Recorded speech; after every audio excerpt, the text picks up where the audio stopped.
Hi, everybody. It's time for chapter 6 called Thinking. When I woke up, I wiggled my foot around, but Pablo had already crawled out the bottom of the bed and tiptoed out of the room. I left the bedroom door open so he could escape and pee. Yesterday, I had kept the door closed, and he peed on a pair of Grandma's terry cloth slippers she had left in the closet.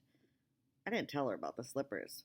And when she was at the delivery door getting another oxygen tank delivery, I stuffed them into the bottom of the kitchen trash, then washed my hands. I rolled out of bed, landed on my feet and hands, and hopped up. I walked over to my dresser. Dad and I now had a system where if he went to work early, he'd leave a patch for me in the glass ashtray. But this morning there was no patch in the ashtray, just a couple of Grandma's cigarette butts, so I knew she had been snooping around my stuff, and I figured Dad must not be up yet. I pulled on my jeans and went looking for Pablo. When I entered the kitchen, Grandma was sucking the air out of her tank so loudly it sounded like someone pumping up a bicycle tire. "Hello, Sleeping Beauty," she said with a voice that sounded like a boar dragged across gravel. "I've been waiting for you for over 2 hours to get up." "Is Dad up? He didn't leave me a patch." "I'm out of cigs," she cackled, "and I'm broke. And your dad's out. He said he had to do some big thinking." "I only have my emergency cash," I said. "That'll do." "I don't think I should give it to you, not until you tell me where Dad is." "He's gone," she said. "Everything that man does is a binge, and now he's on a thinking binge.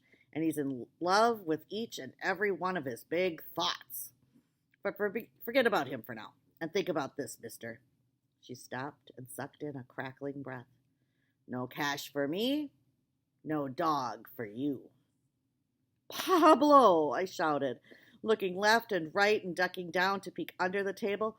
"Pablo!" I turned to face Grandma. "Where did you put him?" "Ah, he's fine. $5, and I'll tell you where he is," she said, and snapped her hand out toward me like a music box monkey. "Okay," I agreed. I went into the bedroom and reached into my pillowcase where I hid the money Mom gave me.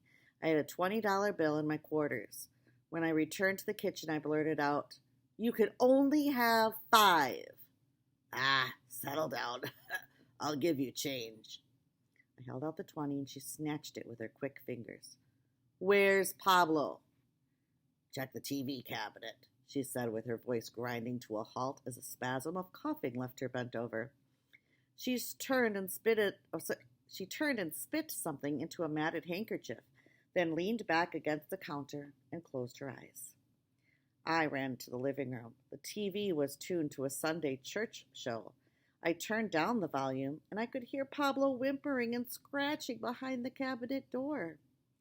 I yanked it open, and there he was, along with the slippers he'd peed in. You can't hide a thing from your grandma," she said, inching up on me. "So don't try. If that dog pees on my shoes again, I'll put a stamp on his butt and mail him to the Oscar Mayer factory." "Oh, Pablo, baby," I cooed and held him against my chest so that he could look up and lick my chin.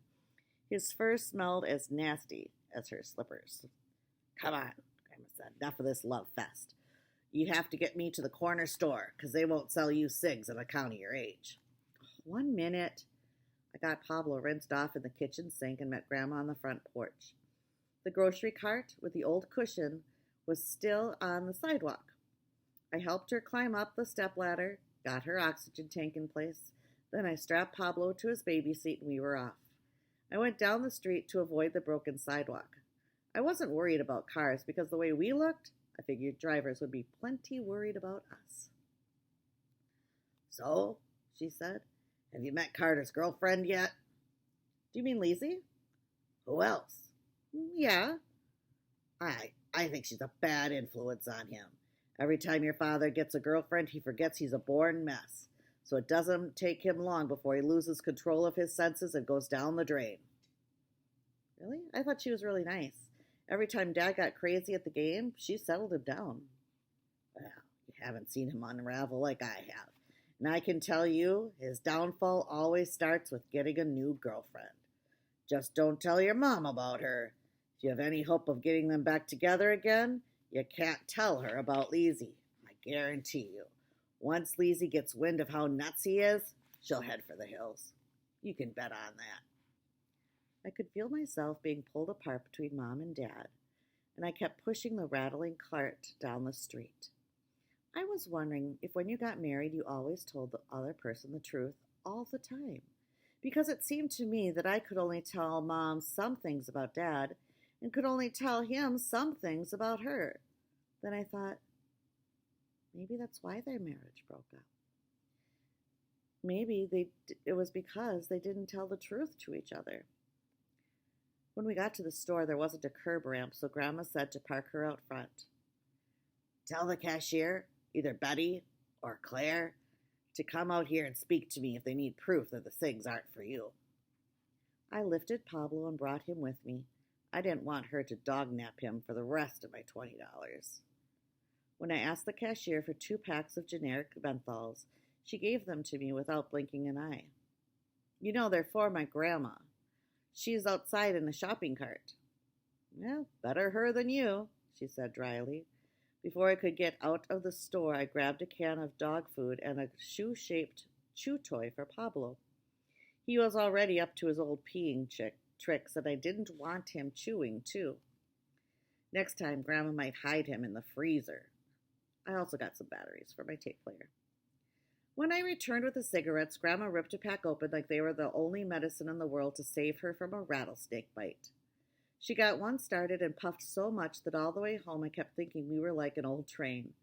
By the time I made it back to our sidewalk, Dad was home, and I was half wilted. Hey, he hollered from the porch. Don't wear yourself out pushing my mom. She can get around just fine if she wants to, and we've got an important game today. If we ace this one, we'll be back in second place and breathing down the necks of that bogus old men tire team. Well, then help me get her out of here, I said. Last time I tried, she almost fell over. Dad reached in and disconnected her hose. Then he picked her up with his arms under her knees and bony back. Suddenly, he got a mischievous look on his face and began to spin her around and around in circles until she was dizzy. Then he stood her up on the porch, and she staggered over to the wall. While he slapped his leg and laughed, she moaned and wheezed and inched her way to the door. Hey, Dad, I said and reached out to steady Grandma before she fell over.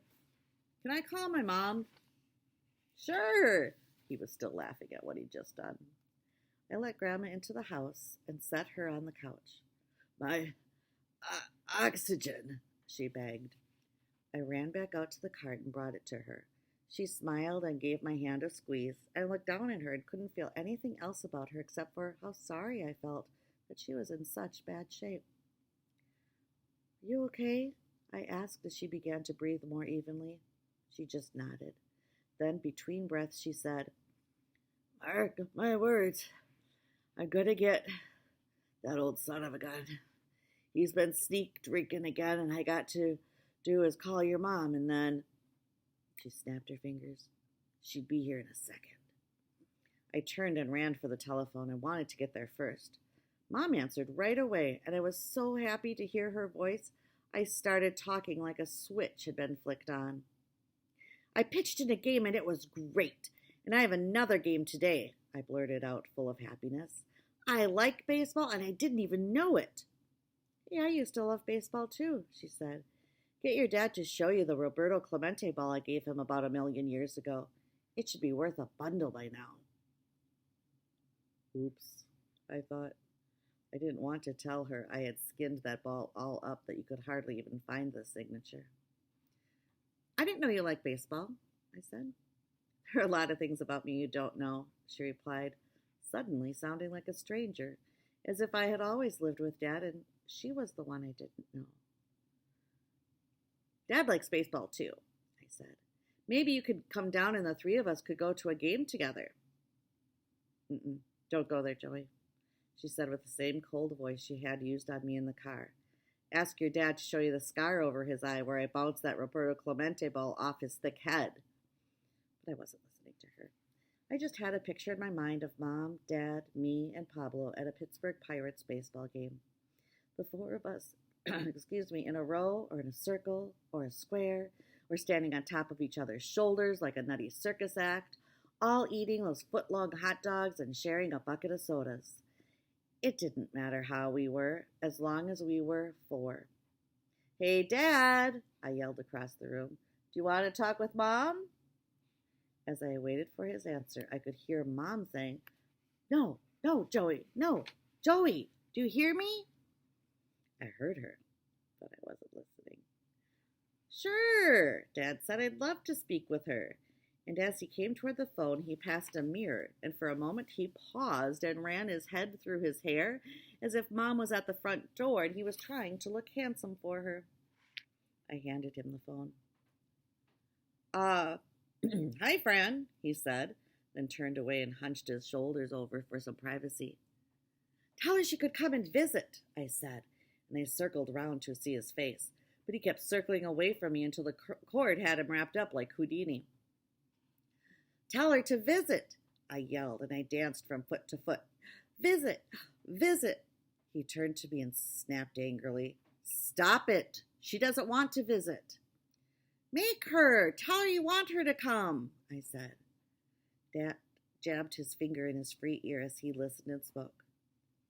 "Yeah, I've been keeping up with his medicine. Yeah, I think I changed it today." "Yeah, I know it's important."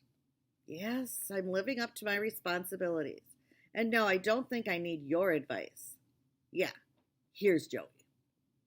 He handed me the phone like it was something smelly. "Joey, have you been changing your patch?" she asked.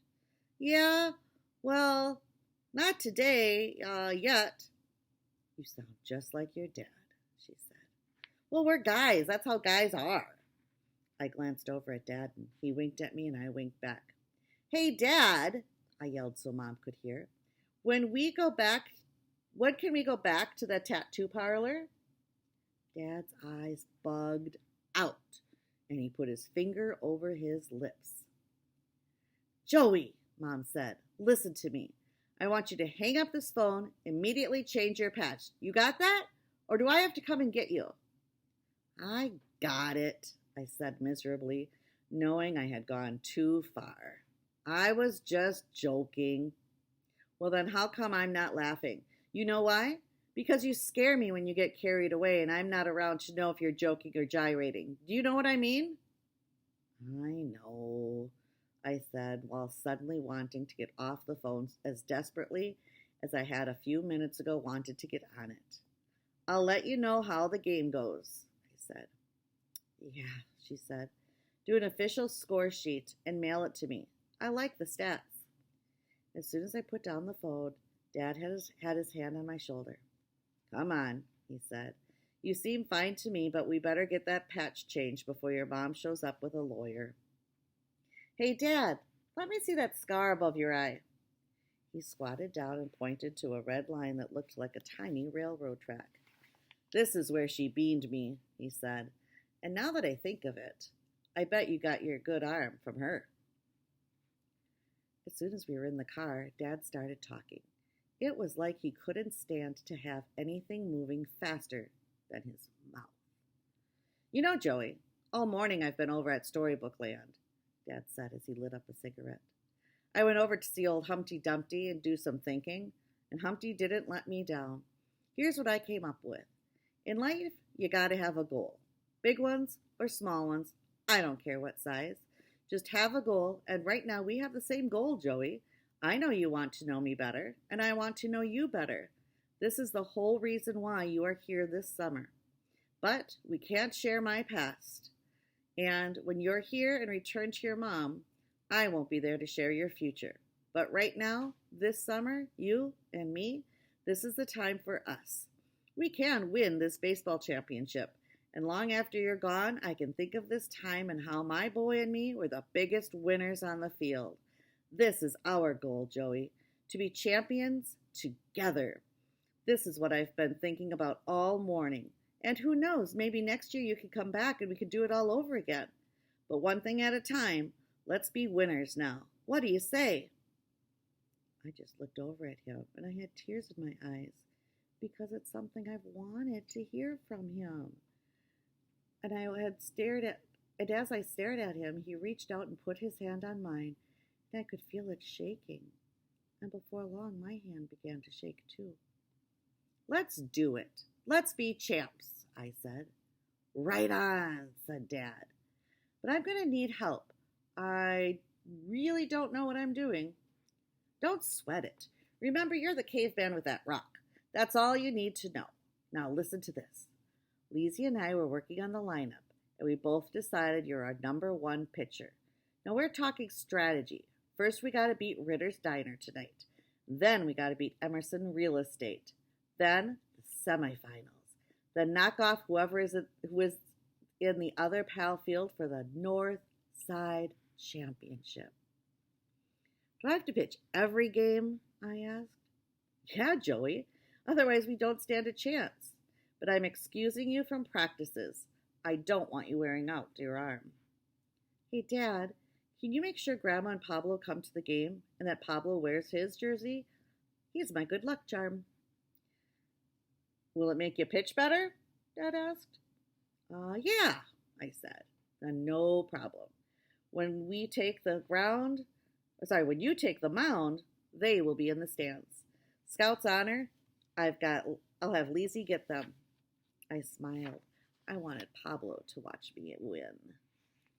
End of chapter 6.